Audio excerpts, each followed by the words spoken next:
Halwa super ಕಣ. Aunty carrot ಹಲ್ವಾನ ನಿಮ್ ತರ ಯಾರು ಮಾಡಲ್ಲ. ನಮ್ಮ ಮದುವೆಗೆ ನಮ್ಮ ಅಕ್ಕನ ಕೈಯಲ್ಲಿ ಮಾಡ್ಸ್ಕೊಂಡ್ಬಿಟ್ರಿ.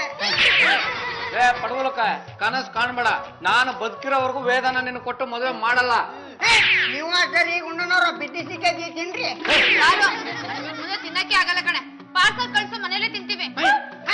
ವೈಶಾಲಿ ಇವನೊಬ್ಬ ಹುಚ್ಚ ಕಣೆ. ಇವನ್ ಮಾತಿಗೆಲ್ಲ ಕಿವಿ ಕೊಟ್ರೆ ಹೇಗೆ? ನಿಮ್ ಬಾಡಿ ನೀವ್ ತಿನ್ನಿ. ಹೇಳು, ಸದ್ದಿಲ್ದಲೆ ತಿಂದಲ್ಲ ಕ್ಯಾರೆಟ್ ಅಲ್ವಾ ಹೇಗಿತ್ತು? ಕಸ ತಿಂದಂಗಿತ್ತು. ಜೋನಿ ಬೆಲ್ಲ ಅಗದಾಗ ಹೇಗಿರುತ್ತೋ ಹಾಗಿತ್ತು. ನನ್ಗೂ ಅದೇ ರುಚಿ ನೆನಪಾಯ್ತು ಕಣ. ನಾಲ್ಗೆಲ್ಲ ಹಾಳಾಗೋಯ್ತು. ದರಿದ್ರ ಹಲವ. ಉಳಿದಿರೋ ಹಲ್ವನ ಏನ್ ಮಾಡ್ತಾರ? ನಾಯಿಗಾಗ್ತಾರೋ? ಅದೇ ನಾಯಿ ಬಂದು ನಮ್ಮನ್ ಕಚ್ಚೋಕ್ಕಿಂತ ಮುಂಚೆ ಹೊರಡೋಣ ಬಾ. ಪೆದ್ದ ಪರಮ, ನಿಮ್ಮ ಮನೇಲಿ ನನ್ನ ನಾಲ್ಗೆನ ಹಾಳು ಮಾಡಿದ್ಯಾ? ಹೊರಗಡೆ ಹೋಗಿ ಮೆಣಸಿಕಾಯಿ ಬಜ್ಜಿ, ಬೋಂಡ, ಒಂದಷ್ಟು ಕುರುಕುಲ್ ತಿಂಡಿ ತಿನ್ಕೊಂಬರೋಣ ನಡಿ. ನನ್ಗೆ ಅಳು ಬರ್ತಿದೆ. ಪಾರು, ಅಳು ಬಂದ್ರೆ ಹತ್ಬಿಡೆ, ಇಲ್ಲಾಂದ್ರೆ ಕಣ್ಣಲ್ಲಿ ನೀರ್ ಕಟ್ಟಿ ಸೊಳ್ಳೆಗಳು ಬಂದು ಮೊಟ್ಟೆ ಇಟ್ಬಿಡುತ್ತೆ. ನಾನು ಎಷ್ಟು ಕಷ್ಟಪಟ್ಟು ಕ್ಯಾರೆಟ್ ಹಲ್ವಾ ಮಾಡ್ದೆ ಗೊತ್ತಾ? ಅದನ್ನ ಜೋನಿ ಬೆಲ್ಲ ಅಂತ ಗೇಲಿ ಮಾಡ್ಬಿಟ್ರು. ಅವ್ರಿಗೆ ಹೇಗಾದ್ರೂ ಮಾಡಿ ಬುದ್ಧಿ ಕಲಿಸ್ಲೇಬೇಕು, ಸೇಟ್ ತೀರಿಸ್ಕೊಳ್ಳೇಬೇಕು. ಏನ್ ಮಾಡ್ಲಿ ವೈಶಾಲಿ? ನಡಿಯ, ಉಪದೇಶ ಮಾಡ್ತೀನಿ. ಆಜ್ಞೆ ಕೊಡು ಗೀತಾಚಾರ್ಯ. ನೀನು ಮಾಡಿದ ಕ್ಯಾರೆಟ್ ಹಲ್ವವನ್ನು ಯಾರು ಜೋನಿ ಬೆಲ್ಲ ಎಂದು ಜರೆದರೋ ಅವರಿಗೆ ತಿಂಗಳಿಡೀ ಜೋನಿ ಬೆಲ್ಲವನ್ನೇ ತಿನ್ನಿಸು. ಆಗ ಅವರಿಗೆ ಬುದ್ಧಿ ಬರುತ್ತದೆ. ಕ್ಯಾರೆಟ್ ಹಲ್ವಾ ಅಮರವಾಗಲಿ, ನಿನಗೆ ಜಯವಾಗಲಿ. ಕ್ಯಾರೆಟ್ ಹಲ್ವನಾ? ಹೂನಪ್ಪ, ಕ್ಯಾರೆಟ್ ಅಲ್ವಾ ಮಾಸಾಚರಣೆ ಮಾಡ್ತಾಳಂತೆ. ಕ್ಯಾರೆಟ್ ಹಲ್ವಾ ಮಾಸಾಚರಣೆನಾ? ಈ ಎಫೆಕ್ಟ್ ನಮ್ಮನೆಗೂ ತಟ್ಟಿರ್ಬೋದು ಕಣ. ಅದಕ್ಕೆ ನಮ್ಮ ಮನೆಯವರು ನನಗೆ ಕ್ಯಾರೆಟ್ ಹಲ್ವಾ ಕೊಡಕ್ ಬಂದಿದ್ದು.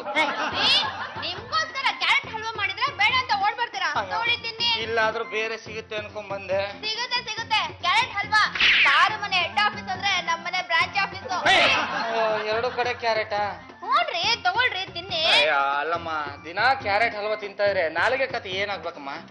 ಇದು ಬೇಸಿಗೆ ಕಾಲ.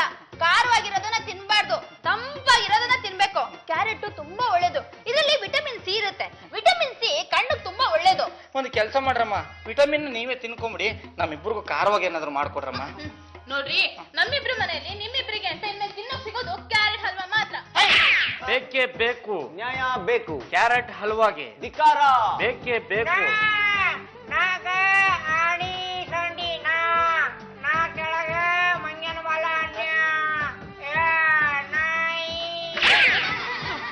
ನಾಯಿ ಅಲ್ಲ ಕಣೋ, ನ್ಯಾಯ ಬೇಕು. ಸತ್ಯಾಗ್ರಹ. ಕ್ಯಾರೆಟ್ ಹಲ್ವಾಗೆ ಧಿಕ್ಕಾರ. ಅಂಕಲ್, ಯಾರ ವಿರುದ್ಧ ಧಿಕ್ಕಾರ? ನಿಮ್ಮ ಆಂಟಿನ್ ಕೇಳಮ್ಮ.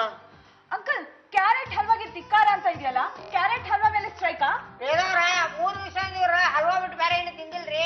ಪಾರು ರೌಡಿಸಮ್ ಒಂದ್ ಕಡೆ ಆದ್ರೆ ಇವನ್ ಹೆಂಡತಿ ಪಿನ್ ಪಾಯಿಂಟ್ ವೈಶಾಲಿ ಅವ್ರ ಪಿತೂರಿ ಇನ್ನೊಂದ್ ಕಡೆ. ಇದರಿಂದ ನೊಂದು ಬೆಂದು ಸತ್ಯಾಗ್ರಹ ಮಾಡ್ತಾ ಇದೀವಿ. ಕ್ಯಾರೆಟ್ ಹಲ್ವಾ ಬಿಡಬೇಕು. ಖಾರವಾಗಿ ಚಟ್ನಿ ಮಾಡಾಕ್ಬೇಕು, ಟೊಮೊಟೊ ಗೊಜ್ಜು ಮಾಡಾಕ್ಬೇಕು, ಖಾರವಾದ ಅಡಿಗೆ ಮಾಡಾಕ್ಬೇಕು. ಇಲ್ಲ ಅಂದ್ರೆ ಉಗ್ರವಾದ ಪ್ರತಿಭಟನೆ ಮಾಡ್ತೀವಿ. ಪರಮೇಶ್ವರ್ ಅವರೇ, ನಾನ್ ಚಾಲೆಂಜ್ ಮಾಡ್ತೀನಿ. ನಿಮ್ ಕೈ ಉಪವಾಸ ಸತ್ಯಾಗ್ರಹ ಮಾಡಕ್ ಆಗಲ್ಲ. ಖಂಡಿತ ಮಾಡ್ತೀವಿ. ಒಂದ್ ವೇಳೆ ಉಪವಾಸ ಸತ್ಯಾಗ್ರಹದಲ್ಲಿ ನೀವು ಸೋತ್ರೆ ಏನ್ರಿ ಕೊಡ್ತೀರಾ? ರೀ, ನಾವು ಸೋತ್ರ 10,000 ರೂಪಾಯಿ ಕೊಡ್ತೀನಿ. ಅಕಸ್ಮಾತ್ ಗೆದ್ರೆ ನೀವ್ 10,000 ರೂಪಾಯಿ ಕೊಡ್ತೀರಾ? ಇಬ್ರು ಅರ್ಧರ್ಧ ಹಂಚ್ಕೊಂಡ್ಕೊಳ್ಳೋಣ. ಎಸ್ಸನ್ನೇ. ನೀವ್ ಗೆದ್ರೆ ನಾವ್ 10,000 ಕೊಡ್ತೀವಿ, ನಾವ್ ಗೆದ್ರೆ ನೀವು 10,000 ಕೊಡ್ಬೇಕು. ಹೇಳೋರ್ಗೆ ಏನಂತೆ, ಎಲ್ಲಾರ ಹತ್ರ ಹೇಳ್ಕೊಂಡ್ ಬಂದಿದ್ದಾರೆ. ನಮ್ ಹೆಂಡತಿ ಕಾಟ ಕೊಡ್ತಾರೆ, ತಿನ್ನಕ್ ದಿನ ಹಲ್ವಾ ಕೊಡ್ತಾರೆ ಅಂತ. ನಾವ್ ಸೋತ್ರೆ ಅವ್ರಿಗೆ 10,000 ರೂಪಾಯಿ ಕೊಡ್ಬೇಕಂತೆ. ನನ್ಗೊಂದು ಅನುಮಾನ, ಇವರು ಸಿನ್ಸಿಯರ್ ಆಗಿ ಹಗಲು ರಾತ್ರಿ ಉಪವಾಸ ಮಾಡ್ತಾ ಇದಾರ ಅಂತ. ಯಾರಿಗೊತ್ತು? ಹಾಗೆ ಹೊತ್ತಾದ್ರೆ ನಾವ್ ನೋಡ್ತೀವಿ, ರಾತ್ರಿ ಹೊತ್ತು ಯಾರು ನೋಡ್ತಾರೆ? ಹಾಗೇನಾದ್ರು ಒಂದ್ ವೇಳೆ ಅವ್ರು 10 ದಿನ ಉಪವಾಸ ಮಾಡಿದ್ರೆ ಇವ್ರನ್ನ ಡೆಲ್ಲಿ ಕಳ್ಸ್ಬಿಡೋಣ. ಯಾಕೆ? ಅಲ್ಲಿ ಇಂಥವ್ರಿಗೆ ತುಂಬಾ ಡಿಮ್ಯಾಂಡು. ನ್ಯಾಷನಲ್ ಲೆವೆಲ್ ಅಲ್ಲಿ ನ್ಯೂಸ್ ಮಾಡ್ತಾರೆ. ಇನ್ನು 1 ನಿಮಿಷ ನನ್ನ ಹೊಟ್ಟೆಗೆ ಫುಡ್ ಬಿಲ್ ಇಲ್ಲ ಅಂದ್ರೆ ನಾನು ಡೆಡ್ ಆಗ್ಬಿಡ್ತೀನಿ ಕಣ.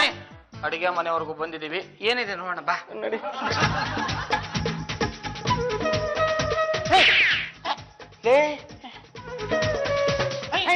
ಲೇ, ಕ್ಯಾರೆಟ್ ಅಲ್ವಾ ಕಣೋ, ತಿನ್ನು. ನಿಮ್ ಸತ್ಯಾಗ್ರಹ ಮುರಿಯೋದಕ್ಕೆ ನನ್ನ ಫ್ರೆಂಡ್ ರಾಜೇಶ್ವರಿ ಮಗಳು ಪ್ರತೀಕ್ಷನ್ ಕರ್ಸಿ ಜ್ಯೂಸ್ ಕುಡ್ಸೋಣ ಅನ್ಕೊಂಡಿದ್ದೆ. ಅವಕಾಶನೇ ಕೊಡ್ಲಿಲ್ಲ.